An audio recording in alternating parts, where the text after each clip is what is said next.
The people of Hollow Creek loved to say their town was too small for secrets. They said it at church fish fries, at the counter of Moonlight Diner, in the folding chairs outside Coach Riley's hardware store, and while pretending not to look through their curtains when someone else's porch light stayed on too late. But Hollow Creek had secrets. It had the kind that sat politely beside you in a booth, the kind that waved at your grandmother outside the pharmacy, the kind that knew every back road, every dead phone spot, every place where the pines grew thick enough to swallow a scream and hand the silence back clean. By the last week of October, 3 women knew that better than anyone. Tessa Rowan knew because a stranger had stopped coming into the diner as a stranger. He had become a regular. Regulars learned your schedule. Regulars knew when you got off at midnight and which nights you walked home because your car acted up. Kira Bell knew because the same silver tow truck had passed her little rental house 4 times in one evening, slow enough for her to see the driver's elbow hanging out the window, casual as a man with nowhere to be. Maeve Drayton knew because she fixed engines for a living, and engines told the truth. That truck had been idling outside the old church road on nights when no one had called for a tow. Nell Avery knew too, but Nell had the bad luck of knowing first. And in a town that thought women were dramatic until they turned up missing, knowing first could get you hurt. That Friday night, rain came down hard on Hollow Creek, silvering the diner windows and making the neon sign bleed red across the sidewalk. Tessa stood behind the counter, wiping coffee rings off laminate, trying not to stare at the man in the corner booth. Wes Calder sat with his hat low and his hands folded around a cup he had not touched. He smiled every time Tessa looked over. Not a friendly smile. A patient one. Outside, on the glass, the rain wrote warnings nobody could read. Chapter 1. Moonlight Diner. Tessa had worked the closing shift at Moonlight Diner for 5 years, which meant she knew the difference between lonely men, harmless men, and men who wore harmless like a clean shirt over something rotten. Wes Calder was the third kind. He was in his late 30s, broad through the shoulders, with a tow company logo stitched on every jacket he owned.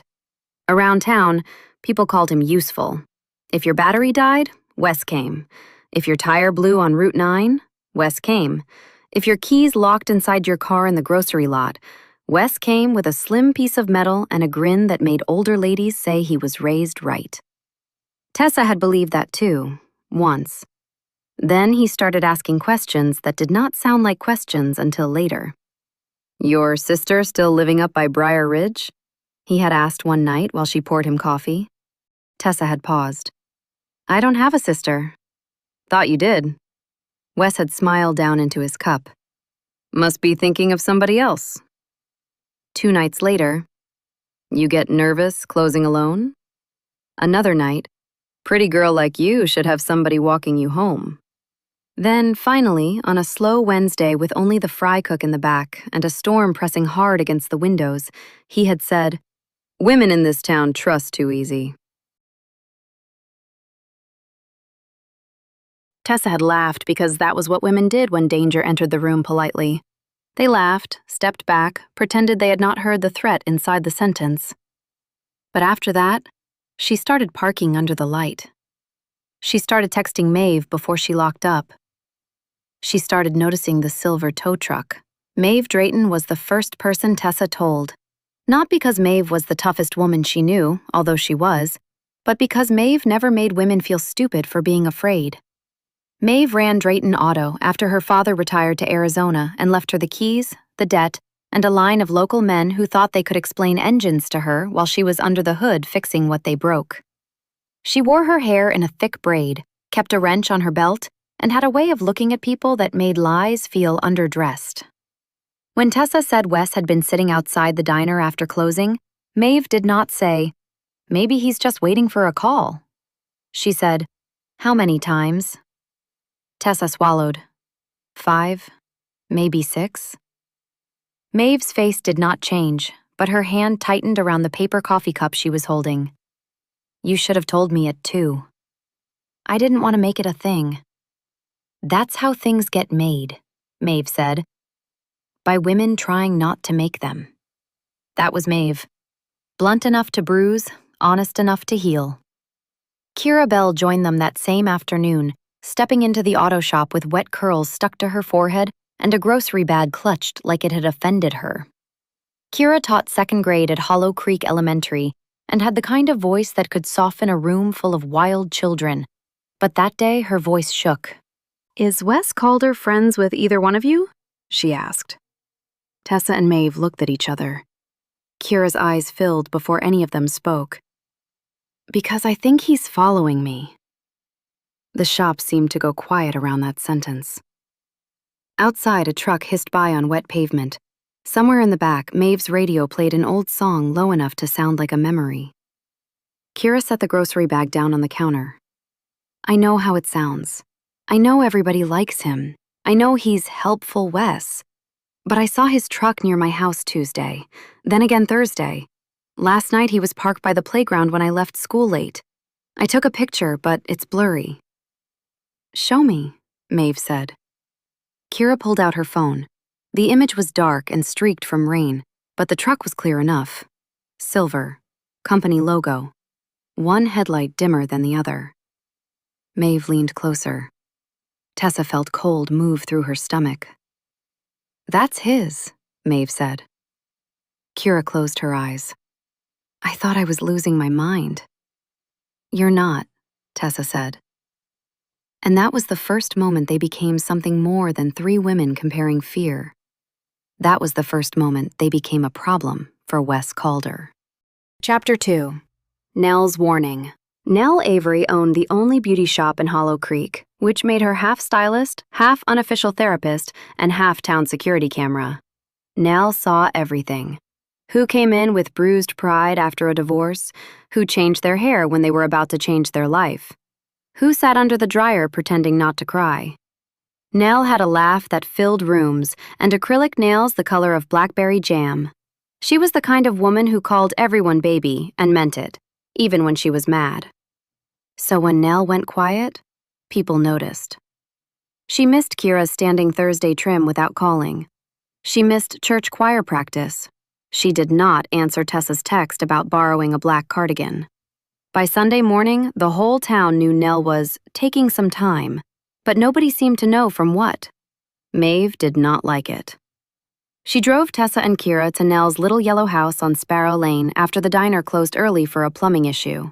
The porch light was on. The mums by the steps had been knocked sideways.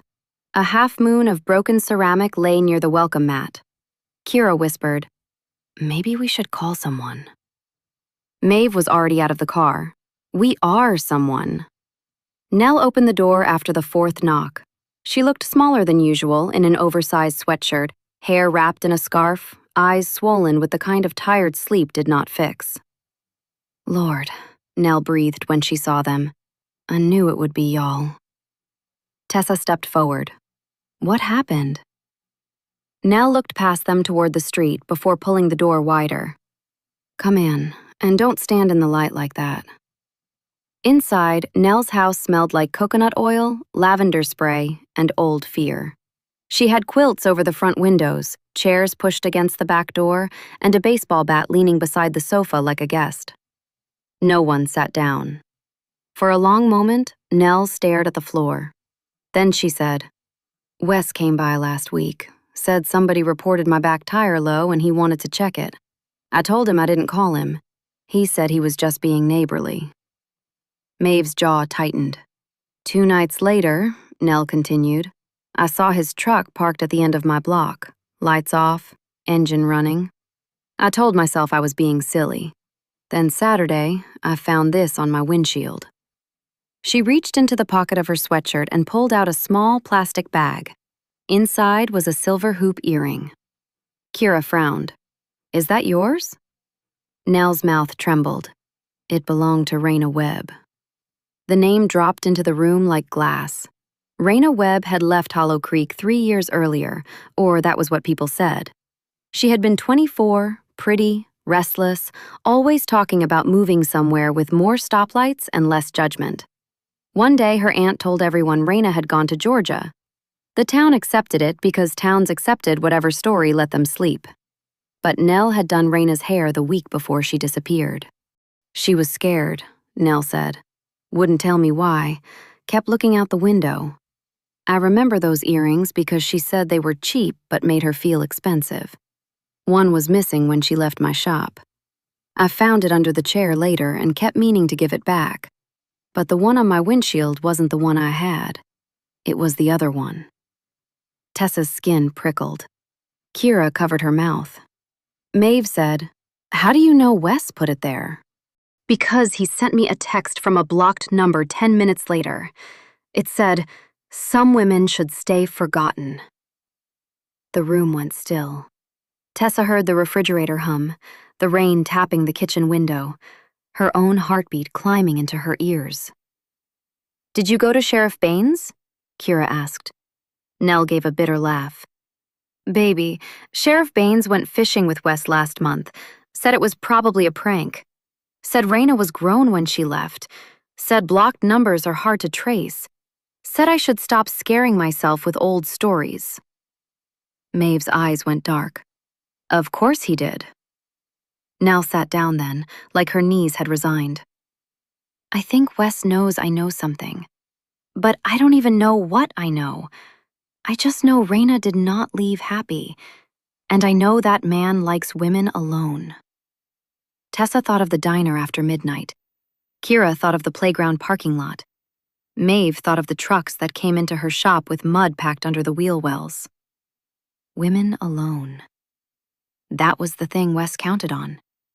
He had been studying them one at a time, waiting for fear to separate them. He had not counted on fear making them sit in Nell Avery's living room together with every curtain closed. Chapter 3. The Pattern. The next morning, Maeve made a list on the back of an invoice, not because she wanted to play detective, because she was tired of everyone else refusing to. Tessa brought diner coffee. Kira brought a folder from school. Nell brought the box of old appointment cards she kept because she did not trust computers or people who said, "Don't worry, I remember." They met in the back bay of Drayton Auto with the garage door half open, rain beating on the concrete outside. Maeve taped butcher paper to the wall and wrote 3 words at the top. Women, roads, nights. "We're not accusing without knowing," Kira said, careful and tense. "But we're also not ignoring what we do know." "That sounded like a teacher," Tessa said. "I am a teacher." "It's working. I feel supervised." Kira almost smiled. They started with Raina Webb. Last seen leaving Nell's salon at 6:45 on a Thursday, supposedly left town 2 days later. No public goodbye, no social media since. No confirmed call to her aunt after that week. Then Carla Ness, who everyone said ran off after a fight with her boyfriend, last seen at the county fair 2 summers ago, had called Maeve the next morning about a tire issue but never showed for the appointment. Then Jody Mills, who moved to her cousins in Tennessee, or so people believed. She had been seen crying outside Moonlight Diner before her last shift. The list grew until the paper looked sick. Women who left abruptly, women with unreliable cars, women with rumors attached to their names so people would not ask too many questions. All of them had a reason people would believe, Kira said softly. Raina wanted out. Carla fought with her boyfriend. Jody hated her job. Easy stories, Nell said. Town loves an easy story. Maeve stared at the paper. And most of them had car trouble before they vanished. Tessa looked over. You think he created it? I think he listened for it. A woman with a dead battery, a flat tire, an engine light. Half this town calls Wes before they call family. Nell shivered. Because he's useful. Maeve nodded. Useful gets you close. They turned then to the map of Hollow Creek that Maeve kept for delivery routes. Kira marked last known places with red dots. Tessa marked where she had seen the truck. Nell marked Raina's route from the salon. Every road bent toward the same place. The old seed mill. It sat beyond Willow Road, where the county stopped maintaining pavement and the forests stopped pretending to be friendly. Once, the mill had employed half the town. Now it was a collapsed tin roof, a locked gate, and a warning sign everyone ignored during teenage dares. Maeve tapped the map. Wes towed old farm equipment there before the county closed it. He knows that land. Kira's voice was small. So what do we do? No one answered right away. Because knowing a thing and surviving a thing were not the same. Tessa thought of all the ways women were punished for being wrong and punished worse for being right. She saw herself trying to explain this to Sheriff Baines while he leaned back in his chair, half listening, already choosing the simplest version where Wes was a good man and they were hysterical. Nell looked at the map and said, "We make it impossible to ignore." Maeve turned. Meaning? Meaning men like Wes do not stop because someone asks. They stop when the room fills with witnesses. Kira swallowed. We are not baiting him. No, Maeve said immediately. Nobody goes anywhere alone. Nobody goes off script. Nobody tries to be brave in the stupid way. Tessa looked at the three women around her. Kira with her anxious hands and fierce eyes, Maeve with grease on her sleeve and a storm in her posture. Nell with fear still living in her face, but not ruling it. Then what? Tessa asked. Maeve picked up a marker and circled the seed mill. We let him think he is setting a trap, she said, and we make sure ours is already there. Chapter 4. Friday comes slow. All week, Hollow Creek behaved like nothing was wrong. Kids wore paper ghosts in classroom windows, pumpkins glowed on porches. The hardware store hung orange lights around the front display.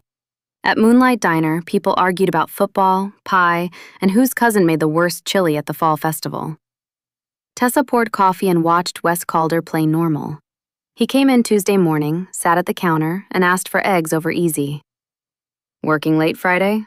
He asked. Tessa kept her face bored. Probably. Festival crowds make for good tips. That's the hope. You walking home after? The question was soft, barely there. Tessa looked at him then. Why? Wes smiled. Just making conversation. Make a different one. For the first time, his smile did not reach all the way across his mouth. Behind the pass, the fry cook dropped a spatula. Tessa did not flinch. That evening, Maeve found a paper tucked under her shop door. No envelope, no name. Just 4 words printed in block letters. Stop asking about Raina. She took a photo, bagged it with gloves, and called Deputy Orla Finch. Orla was not Sheriff Baines. She was younger, sharper, and had been dismissed often enough to recognize the flavor of it. She met them behind the auto shop in plain clothes, hair tucked under a baseball cap, eyes scanning every corner before she spoke. I can't promise the sheriff won't bury this, Orla said. But I can promise I won't. Kira exhaled like she had been holding her breath for days. They showed Orla the map, the texts, the note, the picture of Wes's truck near the playground, Nell's earring in the plastic bag, the appointment cards, the list of women who had vanished behind convenient rumors.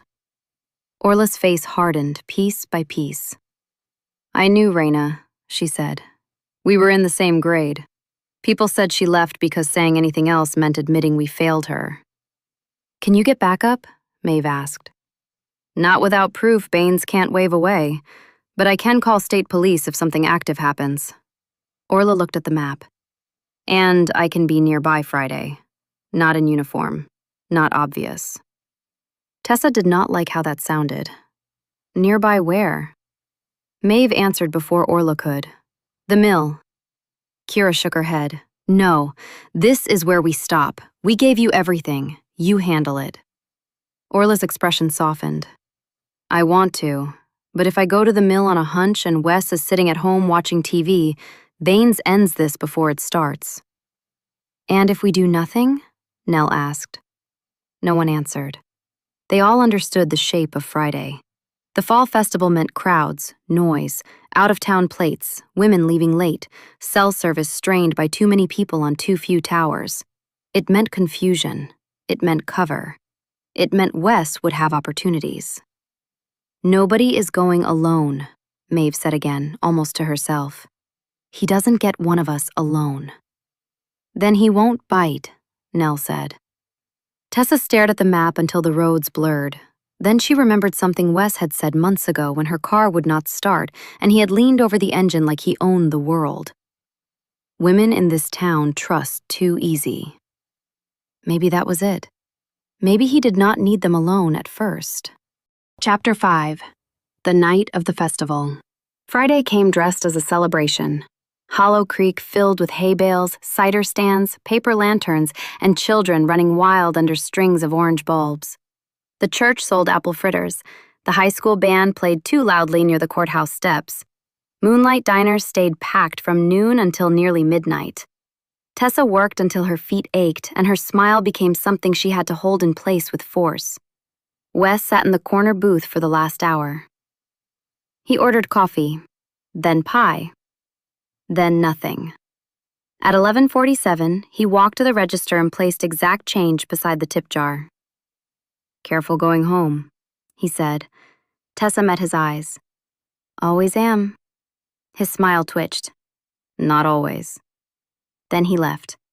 The bell over the door gave one bright little scream. In Tessa's apron pocket, her phone buzzed. "Maeve. Silver truck heading east. We see him. Kira. I am with Nell. Deputy Finch is 2 streets over. Orla. Keep it normal. Do not approach him." Tessa locked the diner at midnight. She could feel every window in town looking. Or maybe that was fear putting eyes where there were none. Her old blue sedan sat under the parking lot light. The rain had eased to mist, soft enough to make the street shine. She got in, turned the key, and let the engine cough once. Twice. Then she stopped. Across the street, headlights came on. Not bright at first, just a white bloom behind rain-specked glass. The silver tow truck rolled forward. Tessa's mouth went dry. Her phone sat face down on the passenger seat, recording. Wes pulled alongside her and lowered his window. "Need help?" Tessa forced a laugh. "Of course you show up now. Lucky timing. Or creepy timing." Something shifted in his face, fast as a match strike, then disappeared. "Pop the hood," he said. Tessa did, but she did not get out until he stepped away from his truck. She stayed near her open door, 1 foot inside. Wes looked under the hood for maybe 10 seconds. "Starter," he said. "You sure? I know cars." Tessa almost smiled, thinking of Maeve hearing that later. Wes closed the hood with a dull thud. "I can tow it to the shop." "Maeve's shop?" "She's closed. I'll take it to my yard and drop it first thing." "I'll call Maeve." "Phone service is a mess tonight." Wes leaned closer. "Festival crowds." Tessa stepped back. Too slow. Wes noticed, and there it was. The moment a mask realized it had been seen. His voice changed first, not louder, flatter. "You girls been talking too much." Tessa's pulse slammed. From her phone, hidden on the seat, Maeve's voice came through the tiny speaker on an open call, low but clear. "Tessa, move, now." Wes's eyes flicked to the car. Tessa ran. She did not run toward the diner. That was what he expected. She ran toward the alley beside Coach Riley's hardware store, where the trash cans hid a narrow walkway to the next street. Behind her, Wes cursed. A truck door slammed. Tessa heard the engine growl. At the end of the alley, Maeve's dark SUV flashed its lights once. Tessa got in so fast she hit her shoulder on the doorframe. "Drive!" she gasped. Maeve did. Not away from town. Toward Willow Road. "He followed," Kira said from the back seat. Tessa twisted around. Kira was crouched beside Nell, both of them pale in the dashboard glow. Kira held a phone. Nell held the plastic bag with Raina's earring like a prayer. "Orla?" Maeve asked. "Behind him," Kira said. "2 cars back. Lights off. State police on standby." Tessa tried to breathe around the panic climbing her throat. He knows. "Good," Nell said. They all looked at her. Nell's voice shook, but only a little. "I'm tired of him knowing things while we pretend not to. Let him know." Maeve took the turn onto Willow Road. The town lights fell away behind them. The road narrowed. Trees leaned in close on both sides, black branches scratching at a sky with no stars. Tessa remembered the cover stories. Raina left. Carla ran off. Jody quit and never looked back. Easy stories. The silver tow truck appeared in the mirror. Too close.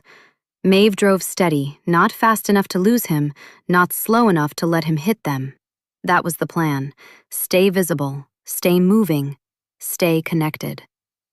Kira kept one phone pointed backward through the rear window. Nell kept another phone open to Orla.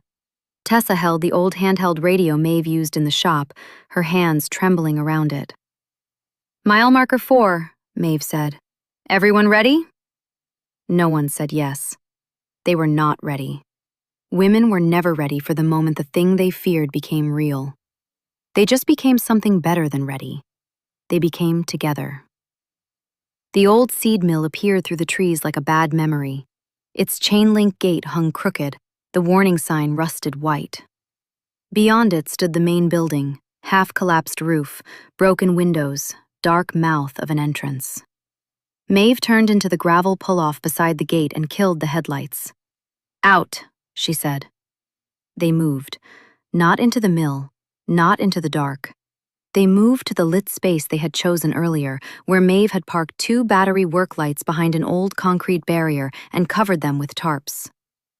Tessa yanked one tarp free. White light exploded across the gravel. Kira pulled the second. The pull-off lit up like a stage. Wes's truck skidded to a stop 30 feet away. For one long second, nobody moved. Rain misted through the light. Wes stepped out of the truck. He was not smiling now. "You think this is smart?" he called. Maeve stood in front of the others, wrench in one hand, phone recording in the other. "Smarter than you." Wes laughed once. "You don't know what you're doing." Nell stepped forward. Her voice rose, clear and sharp enough to cut through the rain. "Where is Raina Webb?" Wes froze. There it was. Not guilt, exactly. Recognition. Kira caught it on camera. Tessa saw it and felt the world tilt. Wes looked from Nell to the phones to the bright work lights. Then his gaze slid beyond them, toward the old mill. "You should have stayed out of dead girl's business," he said. The words landed on all of them at once. Dead girls. He had said it. Kira made a sound like she had been punched. Maeve lifted the phone higher. "Say it again." Wes's eyes narrowed. Then he ran. Not toward them. Toward the mill. "Do not chase him!" Orla shouted from the road. Her car burst into the pull-off, gravel spraying. She jumped out with her badge in one hand and her radio in the other, but Wes had already slipped through the broken gate. Maeve swore. Tessa's body wanted to follow. Rage did that. It made danger look like purpose. But Kira grabbed her wrist. "No," Kira said. "We are not giving him what he wants." Inside the mill, something crashed. Orla called it in, voice hard and fast. Red and blue lights flashed faintly through the trees as another car approached from the highway. Then Nell whispered, "The cellar." Everyone turned. Nell was staring at the old side entrance near the mill's foundation. A thin strip of yellow light glowed beneath a warped metal door. "That wasn't on earlier," Maeve said. Orla looked at the door, then at the main entrance where Wes had vanished. "Stay behind me, all of you." This time, no one argued. They crossed the gravel together, every sound too loud. Rain on tin, shoes on broken glass, distant sirens growing closer. The side door had a new padlock, but the wood around it was old. Maeve glanced at Orla. "Evidence," Orla said. "Emergency," Maeve answered. Orla hesitated, then stepped back. Maeve used the wrench once. The door gave. A smell rolled out. Damp earth, oil, old wood, something sourer underneath. Kira began to cry silently. Not because she was weak, because some part of her had known all along that the easy stories were lies, and knowing did not make truth hurt less. They found the room at the bottom of 6 narrow steps. It was not a dungeon like movies promised. It was worse because it was ordinary. A storage cellar, concrete walls, a metal shelf, a workbench, a stack of old festival flyers, a hair clip with blue rhinestones, a scarf, a driver's license cracked down the middle. Raina Webb's face looked up from the plastic, young and bright and already gone. Nell made a sound that did not seem human. Orla's expression broke for half a second, then hardened into something official and furious. "Everyone back upstairs, now." Above them, something moved. A footstep, then another. Tessa looked up. Wes stood at the top of the stairs. His face was shadowed behind the light, but his voice was clear. "I told you to stop asking." Orla reached for her weapon, but Wes slammed the cellar door from above. Darkness swallowed them. For one heartbeat, there was only breathing. Then the lock clicked. Chapter 8, Hollow Creek Girls. Fear became a living thing in the cellar. It moved in the dark, pressed cold hands against the backs of their necks, tried to turn 4 grown women into children waiting for someone else to open the door. Tessa's chest tightened. She could not see Kira, but she heard her whispering numbers under her breath the way she taught anxious students to count through panic. 1, 2, 3, 4. Nell was crying openly now. Maeve was breathing hard near the stairs. Orla's radio crackled once, useless under concrete. Above them, Wes dragged something heavy across the floor. "He's blocking the door," Maeve said. "State police are coming," Orla said, but her voice did not carry certainty. Tessa backed into the workbench and felt something roll under her palm. A flashlight. Small. Metal. Dead when she clicked it. Of course. Then Kira said, "Wait, my phone." "You have service?" Nell asked. "No, but the video is still recording." A thin glow appeared as Kira lifted her phone, enough light to show their faces floating pale in the dark. Tessa looked around the cellar. Concrete walls, old shelf, workbench, pipes overhead, a floor drain, festival flyers, cans of paint thinner. A breaker box near the far corner with its cover hanging open. Maeve saw it too. "That box controls the work lights," she said. "Can you do anything?" Orla asked. "Maybe." Maeve crossed the room by phone light, careful not to step on anything that might matter later. She studied the box, then the wires running upward. Above, Wes called through the door, voice muffled but ugly. "Y'all wanted a story. Now you'll be one." Tessa closed her eyes. For half a second, she was back in the diner, laughing off a threat because that was easier than naming it. "No." She opened her eyes. "No," she said aloud. Everyone looked at her. Tessa turned toward the door even though Wes could not see her. "You don't get to write us." Silence upstairs. Then Wes laughed. Tessa stepped closer to the bottom of the stairs. Her voice steadied with every word. "Raina had a story before you. Carla had one. Jody had one. Nell has one. Maeve has one. Kira has one. I have one. You don't get to make us warnings." Kira's phone light shook, but she held it high. Nell wiped her face with the heel of her hand. Maeve said, "Found it." She flipped a switch. Nothing happened. "Maeve," Kira whispered. "Give me a second." Above them, Wes moved again. The scrape of metal, the sound of a man preparing another easy story. Then Maeve yanked a corroded lever sideways. The whole mill screamed awake. Work lights outside flashed. The old emergency horn, once used to warn mill workers of fire, burst into life with a long, brutal wail that rolled through the trees and over Willow Road and straight into Hollow Creek's sleeping houses. Wes shouted. The cellar ceiling shook as he stumbled. Orla's radio crackled alive. "Finch?" a voice shouted. "We see lights. We're at the gate." Orla grabbed it. "Suspect inside the mill. 4 civilians with me in locked cellar. Evidence present. Move now." Above, Wes ran. This time, there were too many witnesses. Boots hit the floor overhead. Men shouted. Orla yelled instructions through the door. The heavy thing blocking it scraped away. Light sliced through the crack. When the door opened, Tessa saw Wes Calder face down on the mill floor with an officer kneeling beside him, wrists being cuffed behind his back. He looked smaller in the light. Not harmless. Never harmless. Just smaller. Nell climbed the stairs first. She stopped beside him, trembling from head to toe. Wes turned his face enough to look at her. For once, he had nothing to say. Nell looked down at him and said, "Raina says hello." Chapter 9. After the Sirens. By sunrise, Hollow Creek had run out of easy stories. The mill was wrapped in yellow tape. State police filled the gravel lot.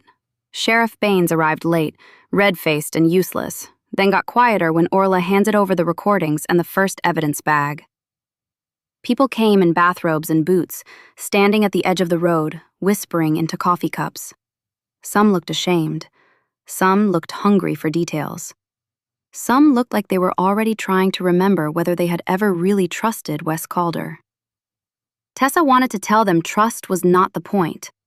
The point was what they had ignored when women stopped trusting him. Raina's aunt arrived just after 8. Nell saw her and broke down before the woman reached the tape. They held each other in the middle of Willow Road, two bodies bent under one grief. Kira stood beside them, one hand over her mouth, the other gripping Tessa's sleeve. Maeve watched the mill with red-rimmed eyes. "I keep thinking," she said, "what if we had waited?" Tessa looked at the dawn burning weak and pink over the trees. "We didn't. But what if we had?" Nell turned from Raina's aunt, voice raw. "Then we would forgive ourselves later because women always have to survive twice. Once through the thing, and once through the guilt people hand us for not stopping it sooner." No one argued. There was nothing to argue with. By noon, Wes Calder's face was on every local news page. By evening, Sheriff Baines was placed on administrative review, which was a polite phrase Hollow Creek understood to mean he had ignored the wrong women in front of too many witnesses. But the town did not change all at once. Towns rarely did. Change came in smaller ways. Women started walking each other to cars without apology. The diner put up a sign that said, "No one closes alone." Maeve hosted free car check Saturdays and refused to let anyone pay for a battery test. Kira's students made safety posters with bright crayons and serious faces. Nell reopened the beauty shop with a framed photo of Raina beside the mirror, not hidden away like shame, but placed where sunlight touched it every afternoon. And Tessa kept pouring coffee at Moonlight Diner. Only now, when men asked questions that sounded wrong, she did not laugh to soften the room. She let the room feel sharp. 3 weeks after Wes was arrested, Tessa drove out to the town sign on Hollow Creek Road. Maeve, Kira, and Nell came with her. The old sign still read, "Welcome to Hollow Creek. Safe towns don't exist." Some teenager had added the second line years ago as a joke. That morning, Maeve climbed out with a can of white paint and a brush. "We vandalizing town property now?" Kira asked. "Correcting it," Maeve said. Nell crossed her arms. "Make it cute." Maeve painted over the bottom line while Tessa held the can. Kira kept watch for cars even though half the town would thank them later and the other half would pretend not to care.